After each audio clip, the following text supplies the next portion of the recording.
Welcome to the video. In this video, we are discussing about the topic of eccentricity. Here the eccentricity is related to the conic section, and in the previous video we have discussed about the different shapes of the conic section.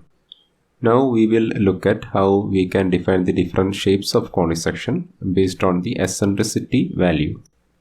Before going to that, we should have two things. One is the straight line, which is known as the directrix, and the second one is the point, which is known as the focus. How it is possible to define a conic section shape based on the eccentricity value?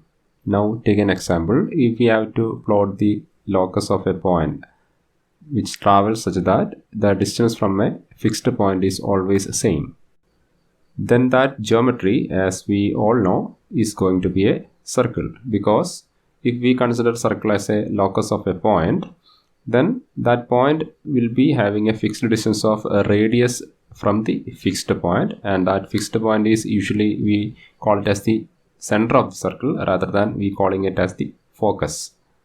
For the conic section, we will take two distances, one from the directrix and one from the focus, and based on that we can define whether it is a hyperbola or it is a parabola, something like that. And first we discuss about the parabola.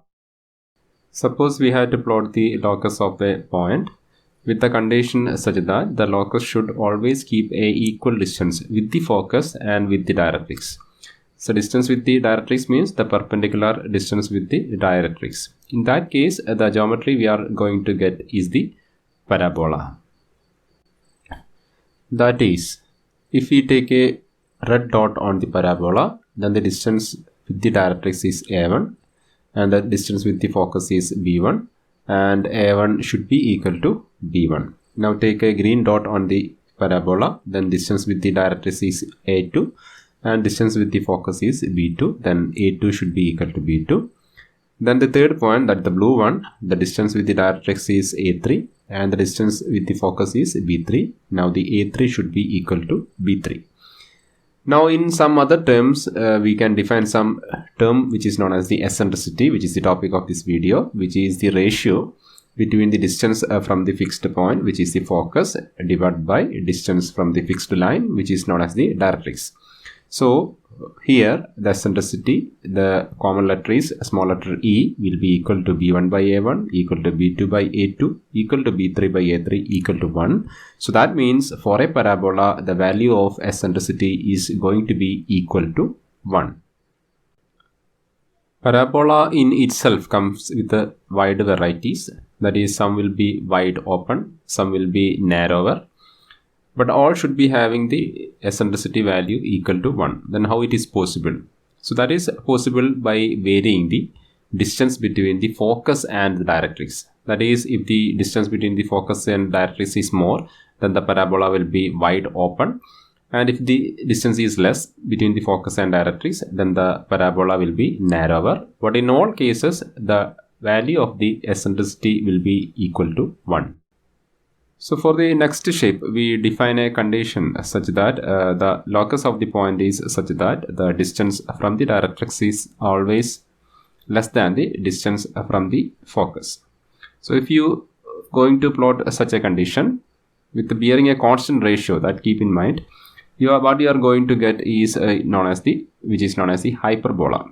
So you can see there is a light shift to the left side. That is because the distance from the directrix is having a lesser value.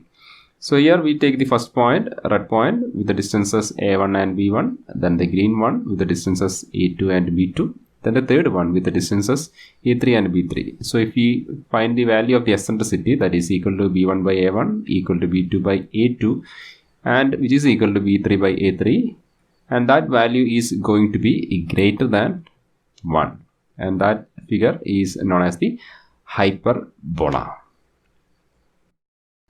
So here we can write, for hyperbola, value of eccentricity is greater than 1. Now consider the third case, which is opposite to the previous one. That is, the distance from the directrix is always greater than the distance from the focus. So in that case, what you are going to obtain is something known as the ellipse.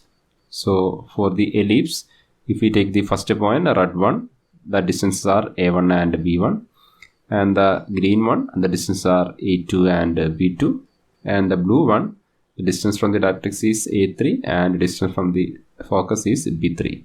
So if we find out the eccentricity value, it is going to be B1 by A1 equal to B2 by A2 equal to B3 by A3, which is less than 1.